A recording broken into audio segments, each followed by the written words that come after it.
In this session we are going to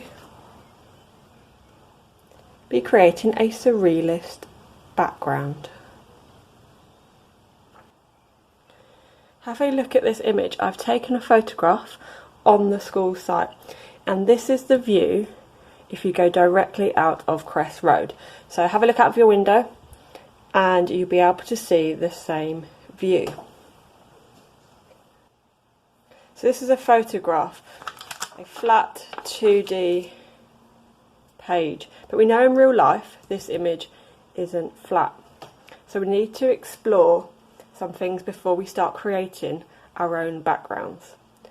What do we mean by a background? What is the middle ground and what is the foreground? So on this piece of paper here, on our image, we need to establish the background, and that's the thing what most of you will be familiar with. It is the space which is furthest away from the viewer. So this pen is the viewer and you'll be standing here. Okay, so it is normally at the top of the artwork or the photo. So the furthest away here is the school gates, and in between the trees you can see the sky and the top of the houses. So the background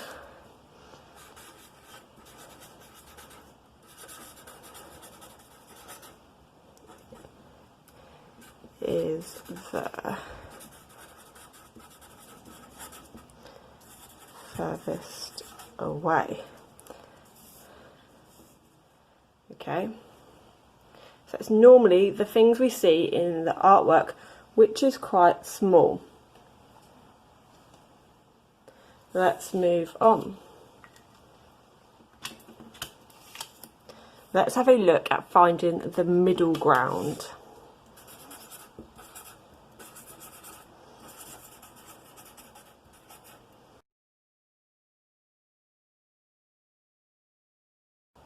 So the middle ground is the space between the background and the foreground. And it is, just like it says, pretty middle-ish in our artwork.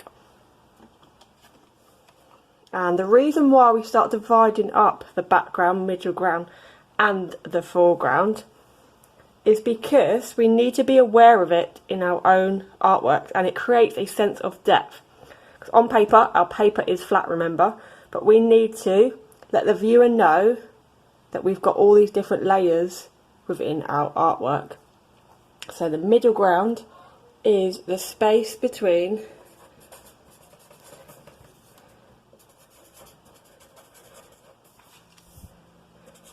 the background and foreground.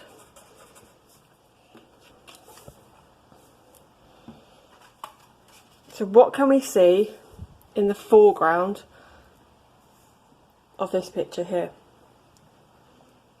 If we move our eye in the middle, we've got some of the middle of the trees, we've got the fence here and some of the plants.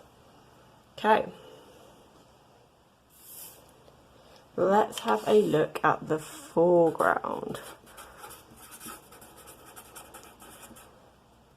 And the foreground is the space closest to the viewer, and it sits normally at the bottom of the artwork. So in the foreground, objects normally appear bigger, and this is quite important. So have a look at this, the width of the path here. It is the widest compared to in the background. And now if we all look at the trees, okay, the foreground, you've got this tree here. Look at the width of the trunk and how big some of these leaves are. As we move into the middle ground, these are slightly reduced and they appear to be closer together. And then we go right into this background layer and they are the furthest away. The trunks are all kind of blended together because the illusion of they are being really close together because they are the furthest away. and have a look at the leaves. What do you notice about them right in the background compared to the foreground?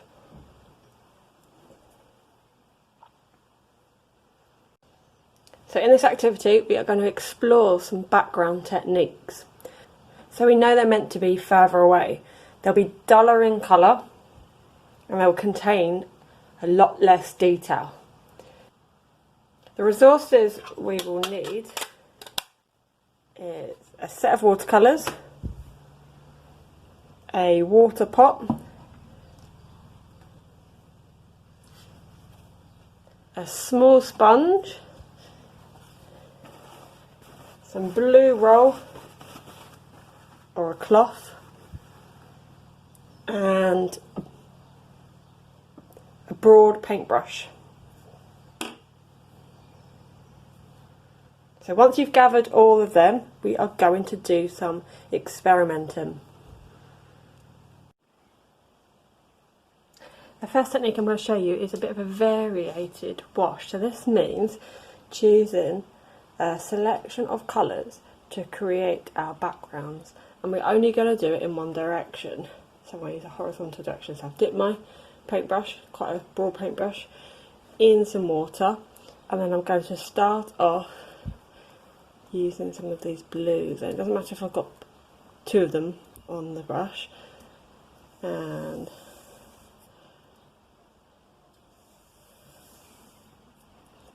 then I'm going to rinse my brush, add some of these reds, and you'll notice using water that it is quite watery, so don't go over the same bit repeatedly, because one, it washes off the paint, and two, the paper will go quite bobbly. We have to be a little bit patient, so once we've done our first strokes we can let them dry and then we can build up layers over time. So I've just gone back once over that one, give it a little wash, and you can wipe it on your cloth just to dry out some of that liquid. So this could be used as almost like a sunset or something, like a really dramatic sunset,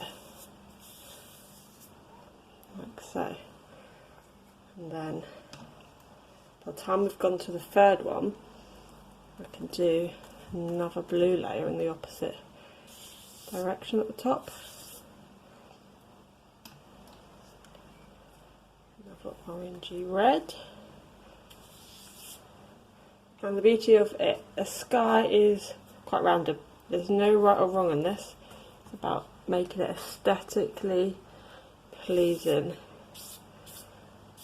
Okay, that is my variated background. The next thing I'm going to move on to is a gradient background. As a background does contain less detail, we can start to use different objects to create our mark. So the previous one I used a paintbrush. This one we're going to use out our sponges to create the background. So I've dipped it in water and I'm squeezing the excess off. So our sponge should be damp, not wringing wet. And using the watercolours, I am using it horizontally. So the top of it is blue. It should pick up some of the greens and some of the yellows. Again, you can try this further down, and then have a look, because it needs to be quite covered. And once it is sufficiently coloured, we can swipe using our sponge. And the beauty of using the sponge, it's quite quick, so it covers quite a lot of ground.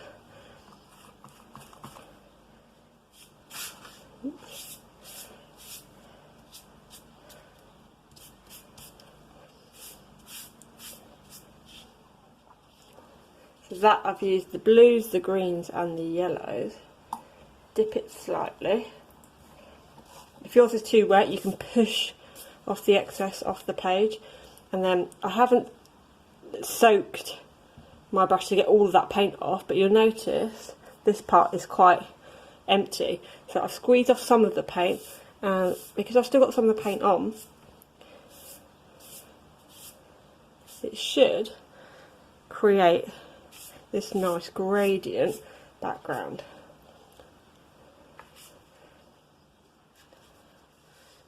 There we go, just leave that over there to dry.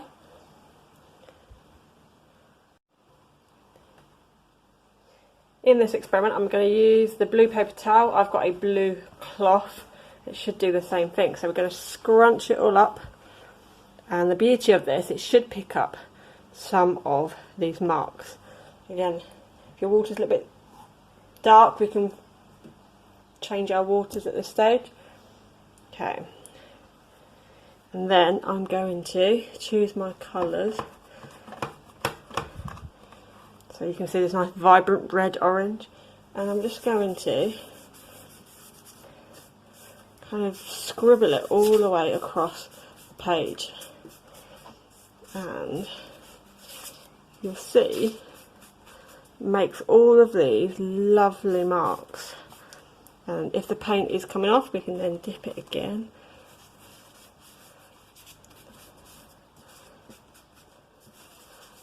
Squiggle it. Like so. And the less water we have on, the watercolour starts behaving like chalk, where we can blend it a little bit more. If your tones are too dark and vibrant and you want them to be a little bit more pastel-like, you just blend them using the cloth. And then you can use a different area of the cloth. So now I've got some yellows and some whites. You can overlap. You can use circular motion. Be careful not to overwork your page, because once you see slight bubbles, you need to then leave, because the surface of the page is coming up. Okay, so that is one example of that. I've also got a dried one I made earlier as well, so you can see how that dries, and then that's the first layer of that background where we can then start to add detail onto it. So in this technique we are going to use our thick paint brushes just with water, and I'm only applying it to half the page. So this is going to be our wet on wet, and this side's going to be our drier. So you probably don't notice much on the camera, but this is nice and wet. And with my paintbrush still wet, I'm going to get my greens on my paintbrush. And you know you've got enough paint on when it makes this nice consistency like a paste. Okay, and I'm going to drop, doesn't matter if it splashes, but it absorbs the water and spreads out, so try not to get too close together, because you don't really know how much water it will actually absorb. So on this side of the page, my dry paper, I'm going to use my broad paintbrush, and I've got some green on it, and we're going to produce some stippling. So this is repeated dots, or the bristles, like so, and you can see the difference between the watery and the dry, and it picks up this flicky movement as it runs out of water on the brush. It's more defined, and then I can start to add some yellows to it. It's a nice way to build up like foliage or trees or plants. Another fun technique, just going to wet my brush and some blues and greens, and come quite close to your page, and we are just going to flick, and you can see the droplets go quite far, and you've got some splashes here and here, so this could be a good effect for rain or lots and lots of finer detail of the leaves. But please be mindful of the people around you, okay? And we are flicking quite close to our page, and the closer we are, it creates bigger splashes. The furthest away, and you want you to be about 5 centimetres away, okay? And you can do it really slowly. Just add some of that nice texture to our background. So we are going to be developing our own backgrounds for our final piece of art. I have put all of the selections of experiments on the table here, so you can have a look on screen and start to think about where we can start using some of these examples. We are going to choose a background that links loosely to being in lockdown in this historical moment. Our background can include what we see outside the window. It could be our bedrooms. It could be walking in the park and the view from that. It could be anything, okay? So all my experiments have dried, and the first part of next week's art session, we are going to cut out squares of all of our images. So on this page, I've got some of the dry brush, the lovely gradients, and the different variations, different colours. And some of them, like this one, is all part of the same experiment, but actually it shows the different colours. And then moving on to this one, you've got more of the big, bold strokes using the blue paper towel as we swished the colour. And this is the flicking and the stippling of the paintbrush and the sponge. Okay, so keep all of your experiments nice and safe.